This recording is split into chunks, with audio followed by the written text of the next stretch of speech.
آج سورہ یونس مکمل ہو گئی، 11 پارے پورے ہو گئے۔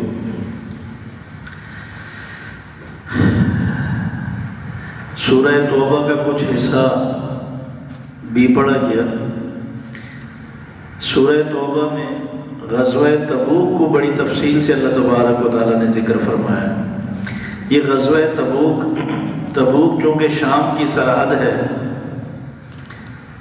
عیسائیوں کی روم کی جو حکومت تھی، جن کا بادشاہ تھا ہرقل، اس کے ساتھ جنگ تھی، تو مدینہ طیبہ سے رسول اکرم صلی اللہ علیہ وسلم تیاری کر کے گئے تبوک کے میدان میں۔ یہ 9 ہجری کا واقعہ ہے، یہ آخری جنگ تھی۔ پھر اس کے بعد رسول اکرم صلی اللہ علیہ وسلم 1 سال دنیا میں رہے، پھر رخصت ہو گئی۔ تو اس میں بڑے اہم واقعات پیش آئے۔ ایک تو جو منافقین چھپے ہوئے تھے، اللہ تبارک و تعالیٰ نے ان کو اس جنگ میں کھول دیا۔ سفر یہ گرمی کا تھا اور بڑا لمبا سفر تھا، تیاری بھی اتنی نہیں تھی۔ اس کو جیش عسرہ بھی کہا ہے اللہ تعالیٰ نے، تنگی کا لشکر کہ جس میں کھانے پینے کے سامان کی بھی کمی، سواریوں کی بھی کمی۔ ایک کھجور صحابہ کہتے ہیں 3 آدمیوں کے حصے میں آتی تھی، اور پھر ہم گٹھلی بار بار چوستے رہے، باری باری۔ جوتے چل کے پھٹ گئے۔ جن کے پاس سواریاں تھیں، سواریوں پہ بھی زیادہ اس لیے نہیں بیٹھتے تھے کہ سواریاں ہی کی نہ جواب دے دیں۔ بہرحال کچھ منافقین نے جانے سے پہلے آپ سے بہانے بنا کر اجازت لی، آپ نے بھی اجازت دے دی۔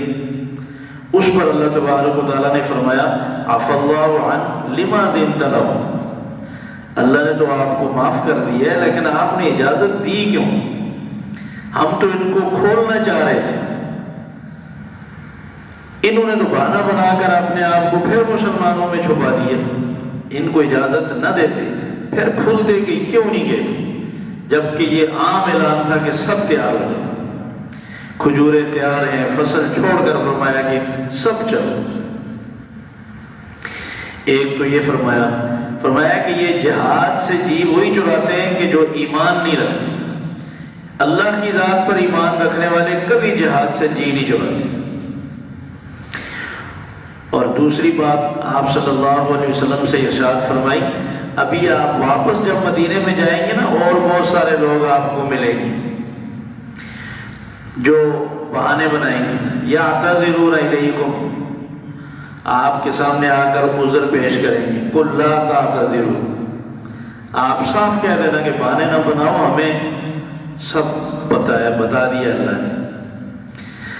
پھر فرمایا سیحلفون لکم لترضوا عنہم فإن ترضوا عنہم فإن اللہ لا یرضى، یہ قسمیں اٹھائیں گے کہ کسی طرح آپ ان سے راضی ہو جائیں، ان کا عذر قبول کر لیں۔ آپ قبول کر بھی لیں مگر اللہ راضی نہیں ہوگا۔ کیا اللہ کی تو اپنی شان ہے۔ چنانچہ رسول اکرم صلی اللہ علیہ وسلم جب واپس تشریف لائے، عصر کی نماز پڑھائی، آپ عصر کے بعد بیٹھے، ایک بندہ آیا، اس نے آ کر کہا کہ میں اس لیے نہیں جا سکا۔ آپ مسکراتے اور فرماتے ٹھیک ہے، اللہ نے تو سب کچھ بتا دیا تھا کہ یہ جھوٹی قسمیں بھی اٹھائیں گے۔ 3 آدمی ایسے رہ گئے کہ جنہوں نے اپنا عذر کوئی نہیں بتایا، بیٹھے ہیں۔ دوسرے جا کر کہتے ہیں آپ صلی اللہ علیہ وسلم کوئی کراس سوال نہیں کرتے کہ کیوں نہیں آئے یا یہ عذر کیسا تھا، آپ بھی اجازت دے دیتے ہیں، تم بھی جا کر کوئی نہ کوئی بہانہ پیش کر دو۔ انہوں نے کہا کہ ہم جھوٹا بہانہ پیش کر دیں، آج تو ہم آپ کو خوش کر دیں گے، لیکن اس رب کے سامنے کیا ہوگا، وہ تو کھول دے گا ہمارا جھوٹ، پھر کیا ہوگا۔ اللہ کی قسم کوئی جھوٹا بہانہ نہیں بیان کریں گے، اس لیے کہ یہ جھوٹ کتنے دن تک چلے گا۔ چنانچہ رسول اکرم صلی اللہ علیہ وسلم نے پوچھا کہ ہاں بھائی تم کیوں نہیں گئے؟ کہنے لگے یا رسول اللہ کوئی عذر نہیں تھا، ہماری سواریاں بہت بڑی اچھی تھی، ہم نے سوچا کہ ہم پیچھے مل جائیں گے، بہت بڑا قافلہ ہے، وہ آرام سے چلیں گے، ہم سواری دوڑائیں گے تو ساتھ مل جائیں گے، لیکن سستی ہوئی، پھر ہم ڈر گئے کہ وہ تو بہت لمبا سفر ہے، کہ ایسا نہ ہو کہ قافلے کو بھی نہ پا سکیں، بھول جائیں۔ بس صبح و شام کرتے کرتے رہ گئے، کوئی عذر نہیں۔ رسول اکرم صلی اللہ علیہ وسلم نے فرمایا اب تمہارا معاملہ اللہ کے سپرد ہے، جب تک اللہ نے تمہیں معاف نہیں کیا ہماری طرف سے کوئی معافی نہیں۔ اب ناراض ہو گیا آپ صلی اللہ علیہ وسلم، آپ نے ان کے گھروں میں پیغام بھیجا کہ گھر والے بھی کوئی بات نہ کریں، سارے صحابہ میں اعلان کر دیا کہ کوئی آدمی ان سے بات نہ کرے۔ اللہ فرماتے ہیں ان پر تو زمین تنگ ہوگی، کتنے قریبی دوست رشتہ داروں کو جب ملتے جا کر وہ منہ پھیر لیتے کہ جب آپ صلی اللہ علیہ وسلم نے منع کر دیا تو بس ہمارا کوئی واسطہ نہیں تم سے۔ کعب بن مالک ہیں، وہ کہتے ہیں میں ایک دفعہ بازار سے جا رہا تھا تو مجھے ایک خط ملا، غسان کے سردار عیسائی سردار نے بھیجا، اس نے کہا کہ تمہارے اندر تو بڑی صلاحیتیں تھیں، مسلمانوں نے تمہاری قدر نہیں کی، تم یہاں آ جاؤ ہمارے پاس۔ کہتا میں نے جب خط پڑھا تو اس دن تو انتہا ہو گئی میرے صدمے کی، میری چیخیں نکل گئی کہ اب کفار کو بھی مجھ سے امیدیں لگ گئی۔ خط تو میں نے اسی وقت پھاڑ کر پھینکا اور میں رویا اللہ کے سامنے کہ یا اللہ میرے لیے اب میں کہاں جاؤں، اب تو مجھے کافر بھی دعوت دینے لگ گئے۔ بہرحال ایسے گڑ گڑائے اللہ کے سامنے، ایسے گڑ گڑائے، اللہ تبارک و تعالیٰ نے فرمایا کہ وَعَلَى الثَّلَاثَةِ الَّذِينَ خُلِّفُوا، ہم نے ان تین کی بھی توبہ قبول کر لی جو پیچھے رہ گئے تھے۔ اللہ تبارک و تعالیٰ کو انہوں نے ایسے راضی کر لیا رو دو کر۔ اللہ تبارک و تعالیٰ نے یہ دروازہ بند نہیں کیا، کھلا چھوڑا۔ کوئی بھی گناہ گار، بڑے سے بڑا گناہ گار جب اللہ کے سامنے رو کر معافی مانگتا ہے اللہ معاف کر دیتا۔ ہمارے لیے یہ سبق کے طور پر اللہ تعالیٰ نے ذکر کیا ہے کہ دیکھو کیسے اللہ تبارک و تعالیٰ سے معافی مانگ کر انہوں نے معاف کی، معافی چاہی۔ اور دوسرا واقعہ یہ ذکر کیا کہ مدینہ منورہ کے منافقین نے رسول اکرم صلی اللہ علیہ وسلم سے آ کر درخواست کی کہ عشاء کی نماز میں اور فجر کی نماز میں اندھیرا ہوتا ہے، ہمارے کچھ بوڑھے کمزور لوگ مسجد نبوی میں نہیں پہنچ سکتے، لیکن جماعت کے بغیر نماز پڑھنے میں مزہ نہیں آتا۔ پھر ہم نے سوچا کہ ہم اپنے محلے میں ایک چھوٹی سی مسجد بنا لیں، تو ہم نے وہ بنا لی، بس صرف آپ نے افتتاح کرنا، اگر آپ افتتاح فرما دیں تو یہ بڑا آپ کا احسان ہوگا۔ نیت تو بہت اچھی، جذبہ بڑا اچھا۔ آپ صلی اللہ علیہ وسلم نے فرمایا ابھی تو میں غزوہ تبوک کی تیاری میں مصروف ہوں، واپسی پر انشاءاللہ میں آ کر 2 رکعت نماز پڑھ دوں۔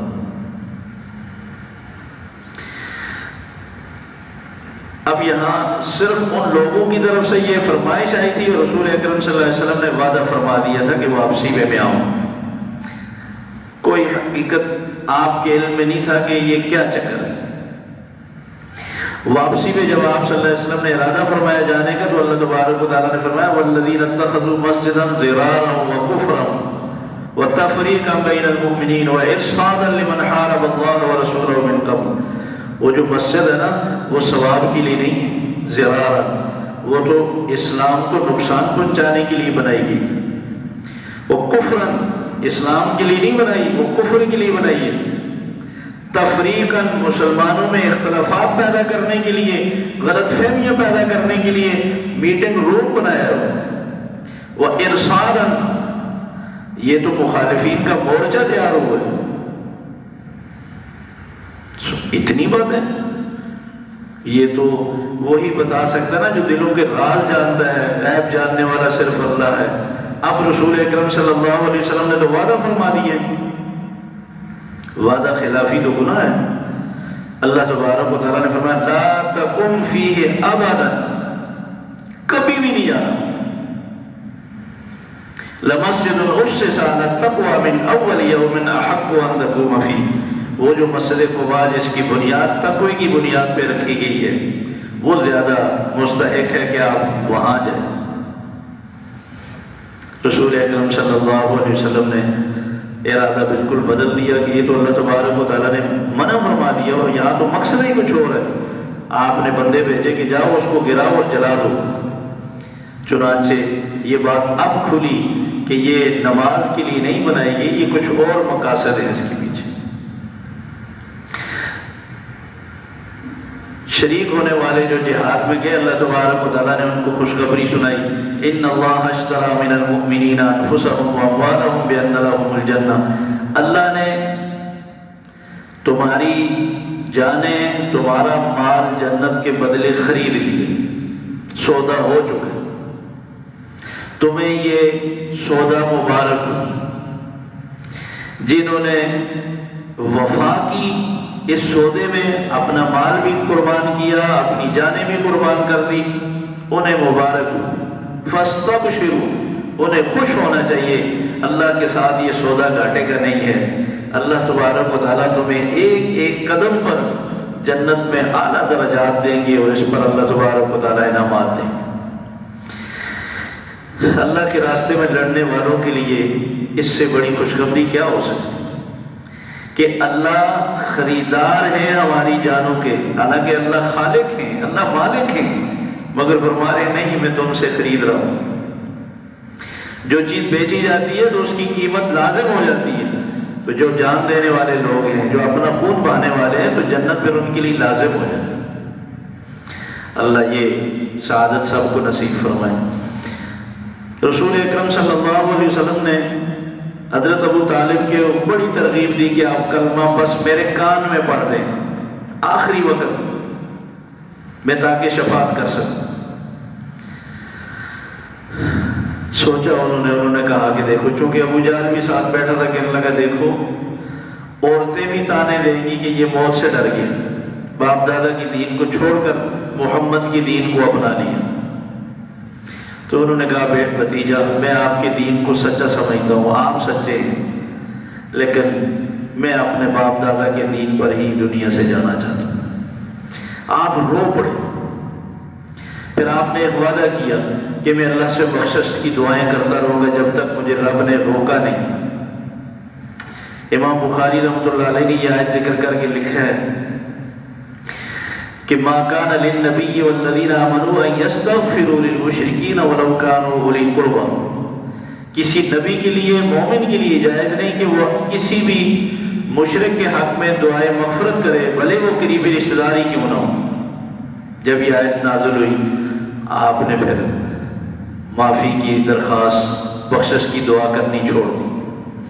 صحابہ نے رسول اکرم صلی اللہ علیہ وسلم سے کہا کہ ابراہیم علیہ السلام نے بھی تو دعا مانگی تھی اپنے والد کے لیے، جبکہ وہ بھی مشرک تھے۔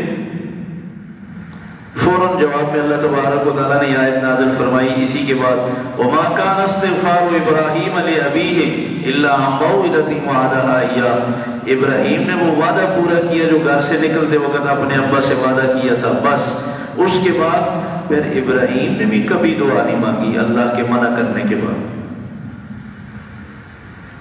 تو یہ ہر مسلمان کے لیے بھی، ہم تو بڑے خوش نصیب ہیں کہ ہمارے باپ دادا مسلمان رہے ہیں، اور اس سے بڑی سعادت کیا ہے کہ ہم صبح و شام ان کے لیے دعائیں مانگیں۔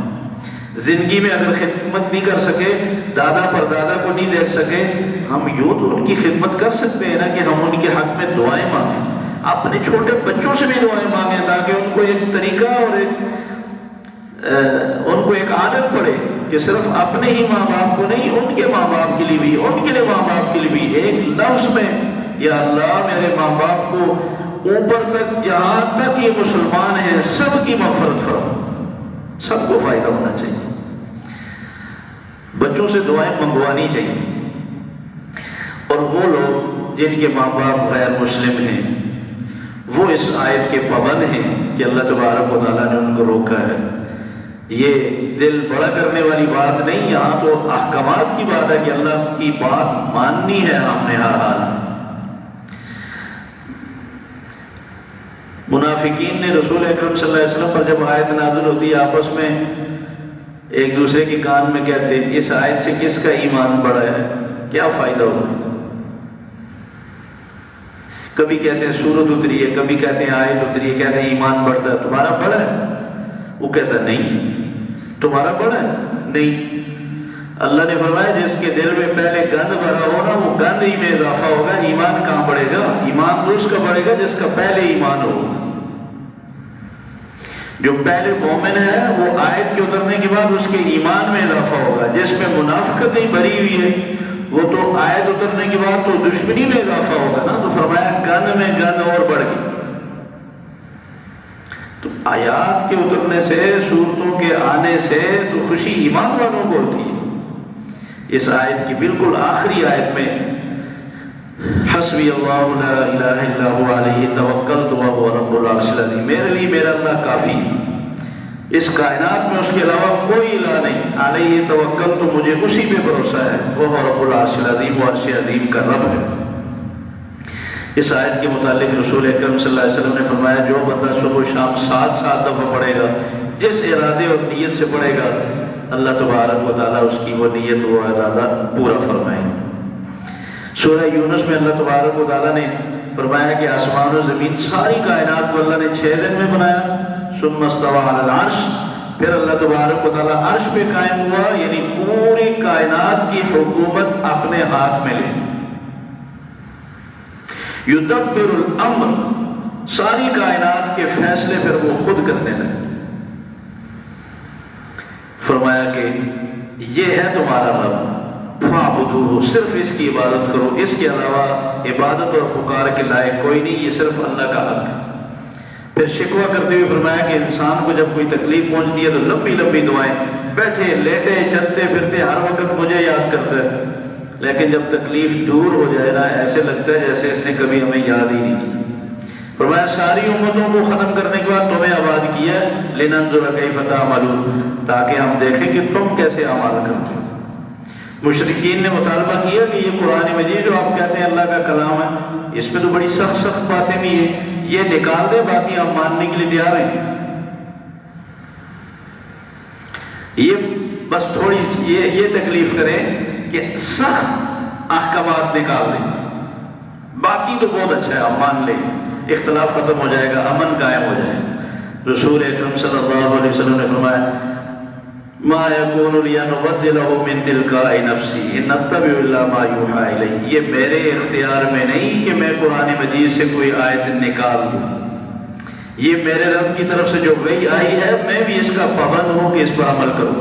اللہ کی طرف سے حکم نہ ہوتا میں تمہیں کوئی آیت نہ سناتا، یہ اس کی طرف سے حکم ہے کہ میں تمہیں کھول کھول کر آیات سناؤں، تمہیں میٹھا میٹھا بھی ماننا پڑے گا، کڑوا بھی ماننا پڑے گا۔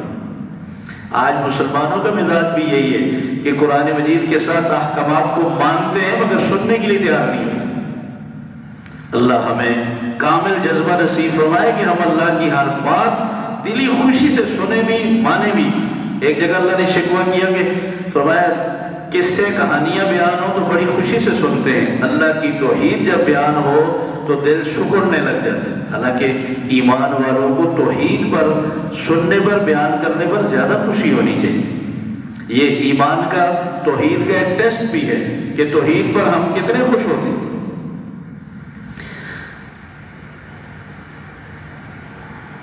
فرمایا کہ اے لوگو، یہ جو تم گناہ کرتے ہو، نافرمانی کرتے ہو، اس کا نقصان اللہ کو نہیں ہوگا، اللہ کے نبی کو نہیں ہوگا۔ انما بغیکم علی انفسکم، اس کا وبال نقصان تمہیں ہی ہوگا۔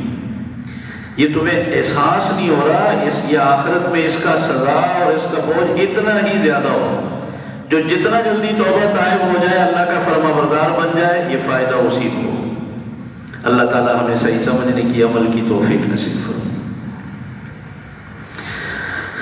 اللہم انت السلام منک السلام تبارکت یا ذا الجلال والاکرام۔ یا اللہ ہمارا بیٹھنا، بولنا، سننا صرف اور صرف آپ کی رضا کے لیے، یا اللہ تو اپنی بارگاہ میں قبول فرما لے۔ یا اللہ ہمیں ان اعمال کی توفیق عطا فرما جو آپ کو